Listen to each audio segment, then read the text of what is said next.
ఢిల్లీ పేలుడు ఘటనపై ఎన్ఐఏ దర్యాప్తును వేగవంతం చేసింది.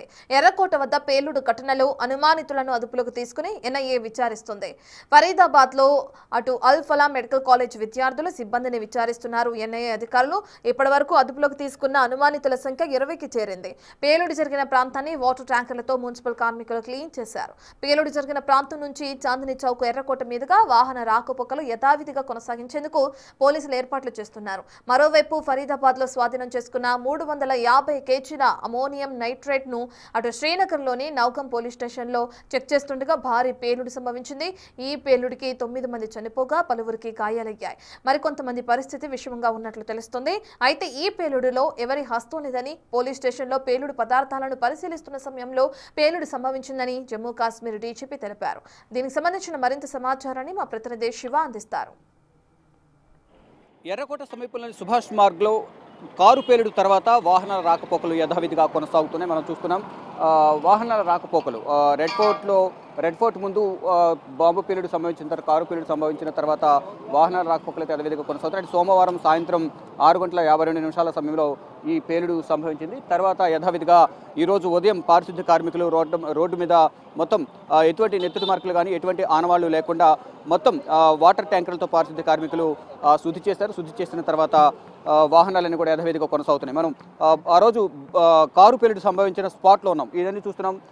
మరకలు అంతా కూడా నల్లటి మరకలు కారులన్నీ అంటే ఒక వాహనం ఈకో ఫోర్డ్ వాహనంతో పాటు మరికొన్ని వాహనాలు కూడా ఈ పేలుడులో దగ్ధమయ్యాయి. దానికి సంబంధించిన ఆనవాళ్లు కూడా ఈ నల్లగా ఉన్న ఆనవాళ్ళన్నీ కూడా మనకు కనిపిస్తున్నాయి. మొత్తం వెహికల్కి సంబంధించిన బ్లాక్ స్పాట్స్, కాలిపోయిన దగ్ధమైన బ్లాక్ స్పాట్స్, వాటికి సంబంధించిన అద్దాలు కానీ వాటికి సంబంధించిన ఆనవాళ్ళని కూడా ఇక్కడ మనకు కనిపిస్తున్నాయి. దానికి సంబంధించి దీనితో పాటు అసలు వాహనం కారు పేలుడు సంబంధించిన అసలైన వాహనం ఇక్కడ జరిగిన దీని మీద ఉన్న కారు పేలుడు ఇక్కడ ఉన్న ఈ ప్రాంతంలోనే ఆ ఈకో ఫోర్డ్ వాహనం అనేది ఉంది.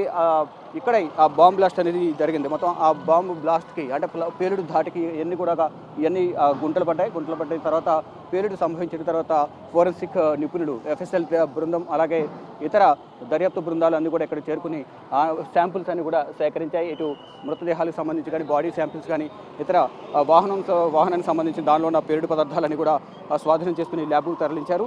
ఇక్కడ ఈ పేలుడు ధాటికి ఇక్కడన్నీ కూడా గుంతలు పడిపోయి ఉన్న విజువల్స్ని కూడా ఇక్కడన్నీ చూస్తూ ఉన్నాం.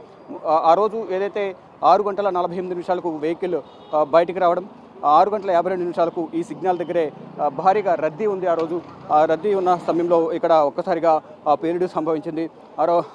మొదటగా అసలు ఢిల్లీలోకి ఏ విధంగా ప్రవేశించారు ఉమర్ నబీ మొహమ్మద్ అనేది ఒకసారి చూసుకుంటే కనుక ఫరీదాబాద్ నుంచి ఉదయం పేలుడు సంభవించిన రోజు ఉదయం 8 గంటలకు బహదూర్పుర మీదుగా ఢిల్లీలోకి ప్రవేశించారు. ఢిల్లీకి వచ్చిన తర్వాత ఢిల్లీలోని వివిధ ప్రాంతాల్లో రెక్కి నిర్వహించి కనాట్ ప్లేస్ కానీ ఇటు రైల్వే స్టేషన్ ఇతర ప్రాంతాల్లో రెక్కి నిర్వహించారు. మస్జిద్కి వెళ్ళి అక్కడ మస్జిద్లో కూడా నమాజ్ చేశారు. నమాజ్ చేసి 10-15 నిమిషాలు తర్వాత ఇటు వచ్చి పార్కింగ్కి వెళ్ళి పార్కింగ్లో దాదాపు 3 గంటల పాటు పార్కింగ్లో వెయిట్ చేసి అక్కడి నుంచి ఇటు రోడ్ల మీదకి ఇటు రెడ్ ఫోర్ట్ అంటే ఎర్రకోట మీదుగా ఇటు వచ్చారు. ఇక్కడ మెట్రో స్టేషన్ పక్కనే అండర్ గ్రౌండ్ మెట్రో కూడా ఉంది. Gate number 4 Lal Qila red ఫోర్ట్కి సంబంధించిన మెట్రో ఇక్కడ ఉంది. ఇక్కడికి కూడా ప్రజెంట్ రాకపోకలు అయితే ప్రజెంట్ క్లోజ్ చేశారు.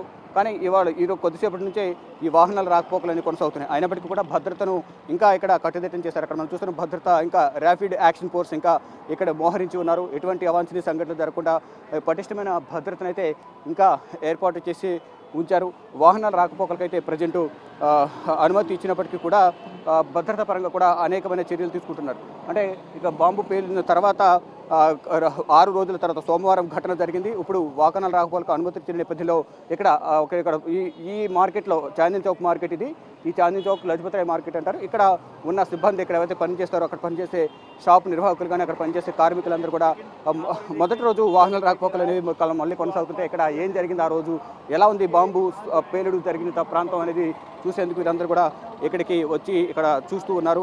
ఇక్కడ పోలీసులు కూడా వారందరూ కూడా ఇక్కడ నుంచి పంపించే ప్రయత్నం చేస్తున్నారు. అంటే జనసమూహం ఎక్కువ ఉండడం ద్వారా ఎటువంటి అవాంఛనీయ సంఘటనలు కూడా జరిగే అవకాశం ఉంటుంది. అంటే ఏ రూపంలో ఉగ్రవాదులు వచ్చి పేలుడుకు పాల్పడుతున్నారనేది కూడా గుర్తించలేకుండా ఉన్నారు. ఈ నేపథ్యంలోనే ఇక్కడ ఈ పేలుడు జరిగిన ప్రాంతం చూస్తున్నాం. ఇక్కడ నుంచి ఈ వాహనాలు, ఇది సుభాష్ మార్గ్, ఇక్కడ నుంచి ఈ ప్రాంతం అంతా కూడా సుభాష్ మార్గ్ చెప్తారు. ఇక్కడ నుంచి మొత్తం కనాట్ ప్లేస్, కరోల్ బాగు ఈ ప్రాంతాలకు ఈ రూట్ అంతా కూడా వెళ్తుంది. ఇది రాకపోకలు కొనసాగుతూ ఉంటాయి.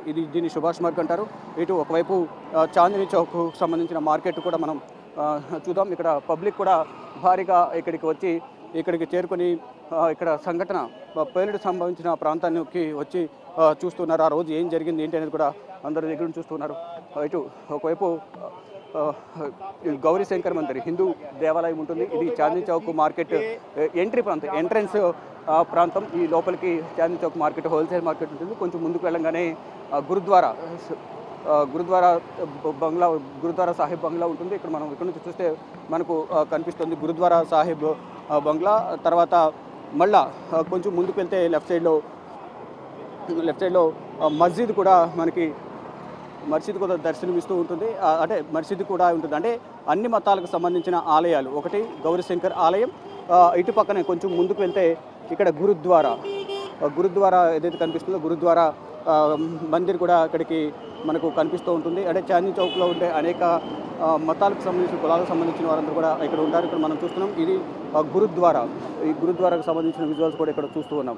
ఇక్కడ అన్ని మతాల వారు ఇక్కడ ప్రార్థనకు వెళ్తూ ఉంటారు.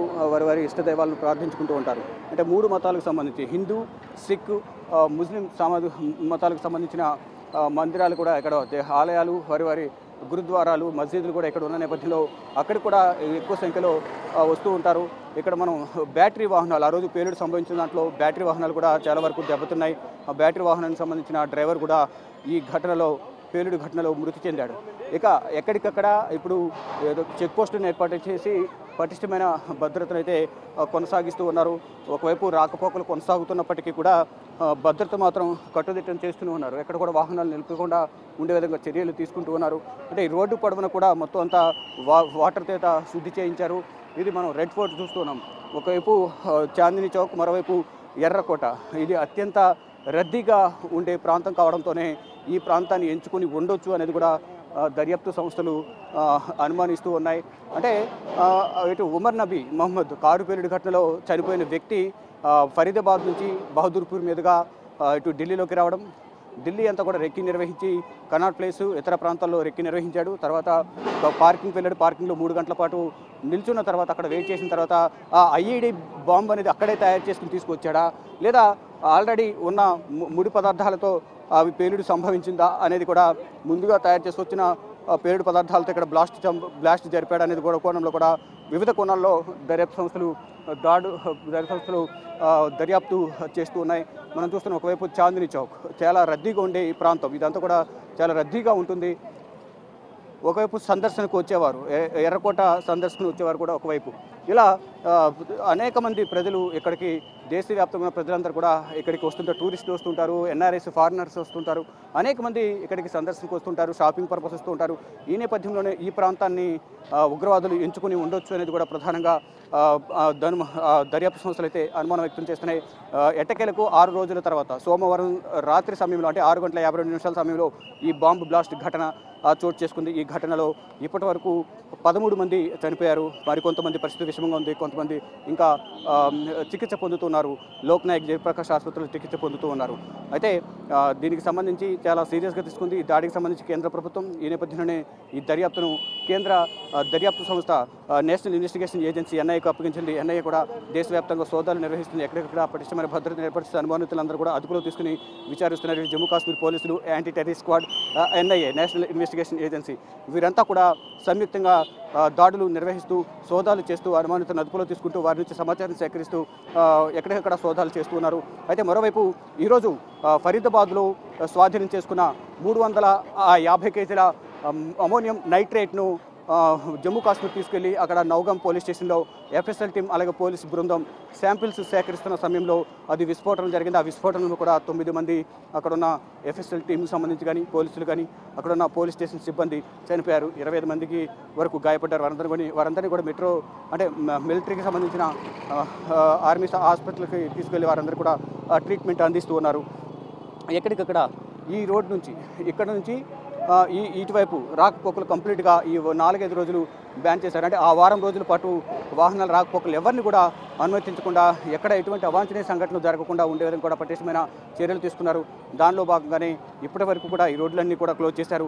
ఇప్పుడు అన్ని శాంపిల్స్ అని సేకరించి రోడ్లన్నీ కూడా వాటర్ చేత పారిశుద్ధ్య కార్మికుల చేత క్లీన్ చేయించిన ఒక 2 గంటల తర్వాత ఉన్నత స్థాయి అధికారుల ఆదేశాలు వచ్చిన తర్వాత ఢిల్లీ పోలీసులు, ఢిల్లీ ట్రాఫిక్ పోలీసులు అందరూ కూడా దగ్గరుండి ఈ వాహనాల రాకపోకలకు సంబంధించి ఆ టెంట్లన్నీ కూడా ఓపెన్ చేశారు. ఇప్పుడు యథావిధిగా వాహనాల రాకపోకలు కొనసాగుతున్నాయి. అయినప్పటికీ కూడా పటిష్టమైన భద్రతను ఏర్పాటు చేస్తారు. అందరూ కూడా అలర్ట్గా ఉండాలంటూ కూడా దర్యాప్తు సంస్థలు, కేంద్ర ప్రభుత్వం ఆదేశాలు జారీ చేసింది.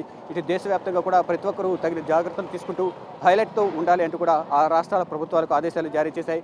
ఇక వారం రోజుల తర్వాత చాందినీ చౌక్, ఎర్రకోట పరిసర ప్రాంతాల్లో వాహన రాకపోకలు యథావిధిగా కొనసాగుతున్నాయి. కెమెరామెన్ కన్నయ్య కుమార్తో శివ బిగ్ టీవీ, న్యూఢిల్లీ.